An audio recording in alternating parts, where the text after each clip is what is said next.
ഇതൊരു സ്വിച്ച് ബോർഡിൽ ചെറുതേനിച്ച് മൺകലത്തിലൂടെ കടത്തിവിട്ട ശേഷം വിജയിച്ച ഒരു കെണിക്കൂടാണ്.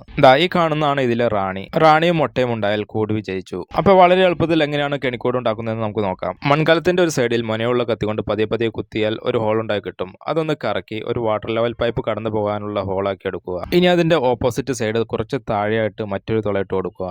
എന്നിട്ട് അതിലൂടെ ഒരു വാട്ടർ ലെവൽ പൈപ്പ് കടത്തി വിടുന്നു. ഇനി അതിന്റെ തുമ്പ് കുറച്ച് നീട്ടി വെച്ച് മുറിക്കുക. കെണി വെക്കാൻ പോകുന്ന കോളനിയുടെ എൻട്രൻസിൽ നിന്നെടുത്ത മെഴുക് ഓസിന്റെ ഒരറ്റത്ത് പിടിപ്പിച്ച് അതൊരു എൻട്രൻസ് ആയി സെറ്റ് ചെയ്യുകയാണ്. എന്നിട്ട് ഓസിന്റെ മറ്റേ അറ്റം കോളനിയിലേക്ക് കണക്ട് ചെയ്ത് വെക്കുന്നു. ഇനി എംസിയിൽ ഉപയോഗിച്ച് ഓസ് കോളനിയിലേക്ക് കണക്ട് ചെയ്യുന്ന ഭാഗവും കലത്തിലൂടെ കടന്നു പോകുന്ന ഭാഗവും ഒട്ടിച്ചു വെക്കുക.